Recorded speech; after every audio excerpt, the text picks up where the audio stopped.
WWE has just loaded up another mysterious backstage attacker storyline, and this one could turn out to be one of the most eventful ones as well.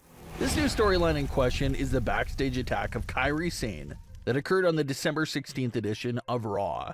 And it's interesting because it's extremely rare for WWE to have similar storylines taking place and running at the exact same time. But as of this moment in time, this Kairi Sane situation does seem to exactly mirror what's going on with Jade Cargill right now over on Smackdown. So let's go over this segment frame by frame, point out all of the very suspicious things about it that makes us feel like it's another fishy backstage attack. The scene opens up with Jackie Redmond interviewing the New Day, but Jackie cuts the interview short and directs the camera over to someone screaming in pain over to the side of them. The individual screaming was Kairi Sane, with all three members of Pure Fusion Collective standing nearby and scattering off once the camera got close to Kairi.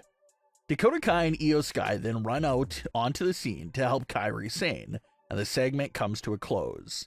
So upon first viewing, it's pretty straightforward. It appears that Pure Fusion Collective attacked Kairi Sane, runs off, and Damage CTRL makes the save. But watching it back and looking at this specific shot messes with your head a bit. While Pure Fusion Collective was standing nearby Kairi Sane, Dakota Kai can be seen clear as day, just standing by and watching everything unfold, without showing much urgency at all with what she's looking at. So why was Dakota Kai so close to the attack and just standing there like that? You can argue that maybe it was just a botch from the cameraman and production side of things. Maybe Dakota Kai was standing there waiting for her cue to jump into the segment, and the camera accidentally picked up when it was not supposed to. That's fair. That is a possibility. But when it comes to WWE, like we always say, we're going to look for clues judging by whatever's shown to us on screen. So taking that perspective into consideration, Dakota Kai was shown on camera just standing by as Kairi was yelling out in pain. So that opens up a whole other can of worms. Maybe Pure Fusion Collective were not the initial attackers. Maybe they were walking by and saw Kairi Sane already down and out on the ground.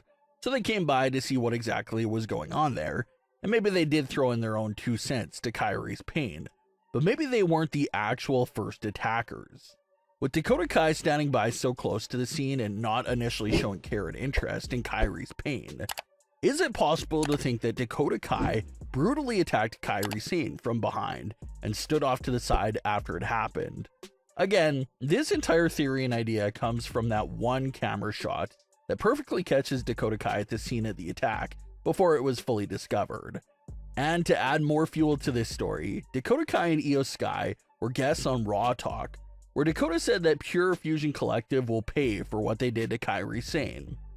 But right in the middle of Dakota Kai's words, the screen glitches out, and some fans believe that that glitch is coming from Uncle Howdy and the Wyatt Sicks. Is this glitch in fact from the Wyatts? Then that really paints Dakota Kai out to be the true attacker. Why do we say that? Well, look at what the Wyatt Sicks are all about. They come after superstars who are wrong and unjust to their family members in WWE. They've been doing this since the second they arrived to WWE. So if the Wyatts are placing glitches on top of Dakota Kai while she speaks, that can be a very strong indication that the Wyatts know something about Dakota Kai that the viewers don't know about yet.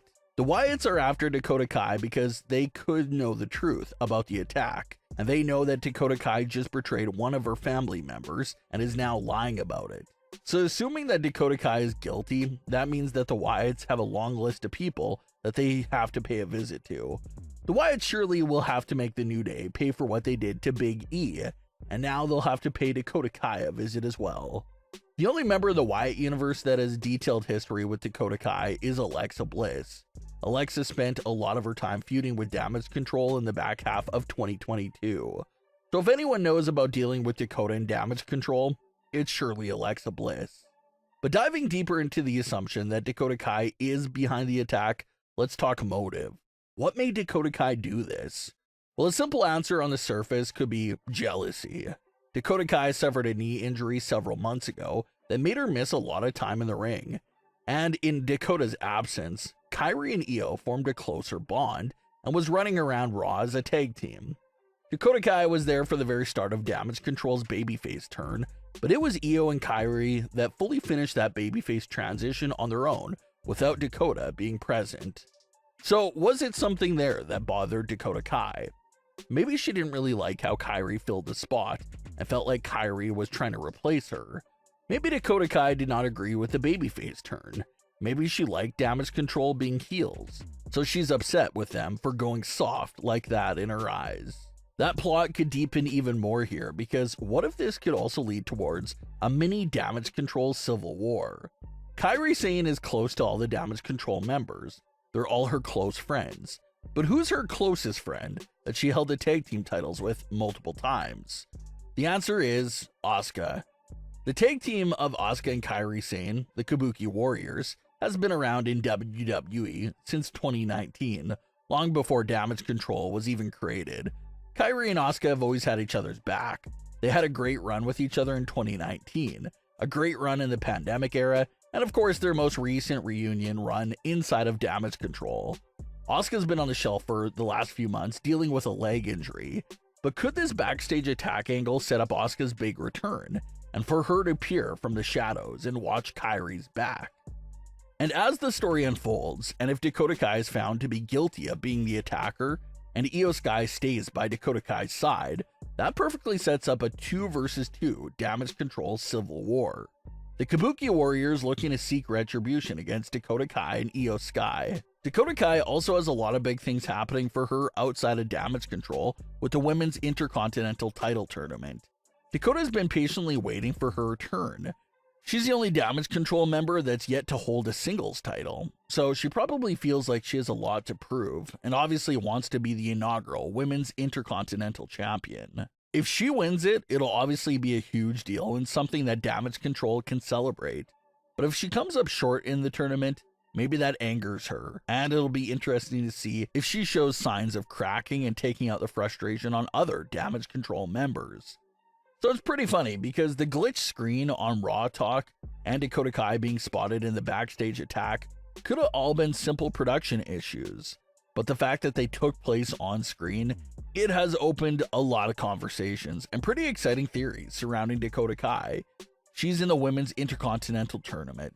The Wyatts could be coming after her. Asuka could be making a return. There's so many exciting possibilities, all stemming from these few Damage CTRL segments. But what are your thoughts on today's stories?